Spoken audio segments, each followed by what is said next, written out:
हरिओम प्रिय दर्शकों, यदि आपकी मेष राशि या मेष लग्न है तो इस वीडियो को पूरे ध्यान से देखिएगा, समझिएगा। इस वीडियो में हम समझने वाले हैं कि ये जो बुध का परिवर्तन होने जा रहा है 29 अक्टूबर को, तो ये आपके जीवन में क्या प्रभाव डालेगा। सबसे पहले हम ग्रह स्थितियों को समझ लेते हैं, फिर आपको क्या प्रभाव मिलने वाला ये समझेंगे और फिर आपको क्या उपाय करना चाहिए ये भी समझेंगे। प्रिय दर्शकों, बुध की जो स्थिति है और इस समय जो ग्रह स्थितियां बन रही हैं वो अब जैसे देखा जाए तो बुध का जो परिवर्तन है 20 से 25 दिन में होता रहता है, परंतु ये परिवर्तन बहुत लंबा है। जैसे अभी आपने देखी होगी वीडियो कि इसके पहले मंगल की वीडियो थी, तो मंगल की वीडियो में भी आपने देखा कि मंगल बहुत लंबे समय के लिए अपनी नीच की राशि में गोचर कर रहे हैं, परंतु वही स्थिति अब बुध की भी बनने वाली है। बुध 29 अक्टूबर को मंगल की राशि वृश्चिक राशि में गोचर करना प्रारंभ करेंगे, परंतु ये आने वाले 2 महीने तक, लगभग 2 महीने से ज़्यादा ही 4 जनवरी को ये पुनः परिवर्तन करेंगे धनु राशि में। इसी के बीच में वक्री होंगे, मार्गी होंगे, उदय होंगे, अस्त होंगे। तो ये स्थितियां बुध की होंगी। 2 महीने से ज़्यादा समय तक अपनी शत्रु की राशि में बुध गोचर करने वाले हैं। तो बुध का ये गोचर और भी कई स्थितियों के साथ होने जा रहा है। बुध एक तो अपने शत्रु की राशि पर हैं और आपके लिए तृतीय भाव और आपके षष्ठम भाव के अधिपति हैं और आपके अष्टम भाव में गोचर कर रहे हैं, जो कि त्रिक भाव ही हैं। तो त्रिक भाव का अधिपति त्रिक भाव में ही गोचर कर रहा है। ये कहीं ना कहीं और भी ज्यादा बुध को कमजोर कर देता है, क्योंकि बुध के साथ वर्तमान में कोई ग्रह नहीं रहेंगे, परंतु दृष्ट जरूर हैं। बुध देवगुरु बृहस्पति से भी दृष्ट हैं, शनि से भी दृष्ट हैं और राहु से भी दृष्ट हैं बुध। आगे आने वाले महीने में यानी नवंबर के महीने में बुध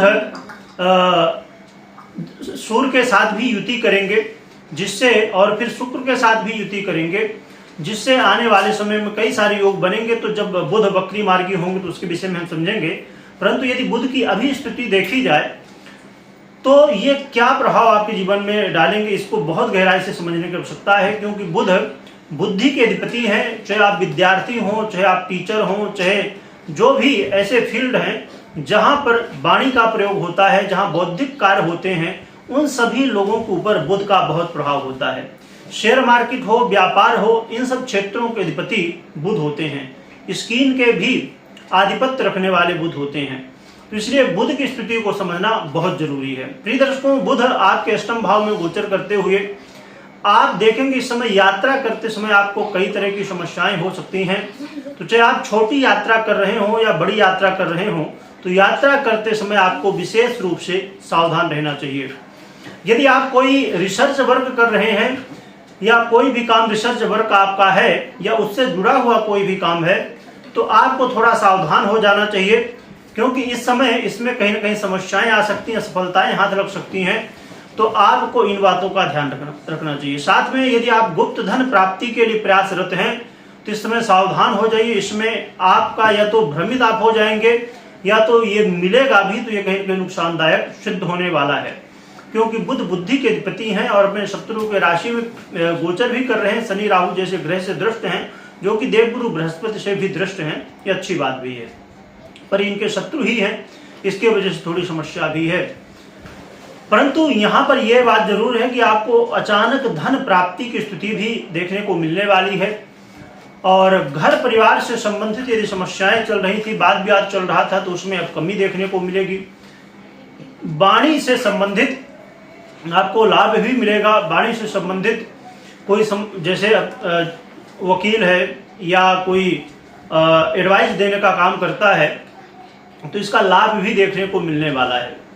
साथ में देखा जाए तो आपको अपने शत्रुओं से सावधान रहना चाहिए। रोग ऋण के चक्कर में भी नहीं समय पड़ना चाहिए। अपने स्वास्थ्य का भी ध्यान रखिए तो आपके लिए बेहतर रहेगा।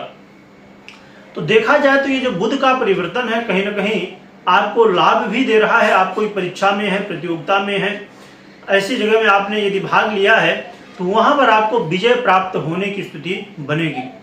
कोई कंपटीशन है वहां पर भी आपको विजय प्राप्त होगी, जो बौद्धिक स्थिति जहां पर है।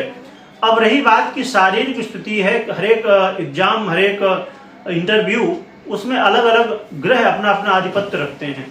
अब जैसे देखा जाए कि कोई फिल्म इंडस्ट्री के लिए इंटरव्यू दे रहा है तो उसके लिए ये भी देखना होगा कि शुक्र की क्या स्थिति है, परंतु जो बुध का काम है, वाणी का काम और बौद्धिक काम है, उसमें बुध आपका सहयोग करने वाले हैं। और अब रही बात की उपाय आपको क्या करना चाहिए जिससे और भी बेहतर आपको फल मिल सके, तो इसके लिए आपको नित्य प्रति प्रयास करें कि भगवान गणपति की आराधना करिए। भगवान गणपति को दुर्वा बहुत प्रिय है, तो दुर्वा चढ़ाने की कोशिश करिए, इससे और भी लाभ होगा। और भगवान गणपति के मंत्र ओम गंगणपतये नमः, इस मंत्र का या जो भी मंत्र आपसे बनता हो उसका आप पाठ कर सकते हैं, भगवान गणपति की सेवा पूजा कर सकते हैं, इससे कल्याण होगा। कोई भी महत्वपूर्ण निर्णय ले रहे हैं तो सबसे पहले अपनी जन्म कुंडली का विश्लेषण करवा लीजिए, इसके बाद निर्णय लीजिएगा। क्योंकि ये जो प्रभाव आपने मुझसे सुना ये गोचर के आधार पे है, और गोचर के आधार पे प्रभाव अधूरा होता है बिना जन्म कुंडली का। जन्म कुंडली और गोचर दोनों में एक स्थिति बनती है, तब आपको पूर्ण रूप से लाभ मिलता है। और यदि आप इंग्लिश में राशिफल देखते हैं या आप आउट ऑफ इंडिया रहते हैं और इंग्लिश में देखते हैं तो आप हमारा दूसरा चैनल भी देख सकते हैं। आप YouTube में सर्च करेंगे तो CI एस्ट्रोलॉजी मिल जाएगी, आपको डिस्क्रिप्शन में भी चैनल की लिंक मिल जाएगी, वहां से भी आप जा सकते हैं। कमेंट में ओम गंगणपतये नमः लिखिएगा, लिखने के साथ स्मरण करिएगा। वीडियो देखने के लिए बहुत बहुत धन्यवाद।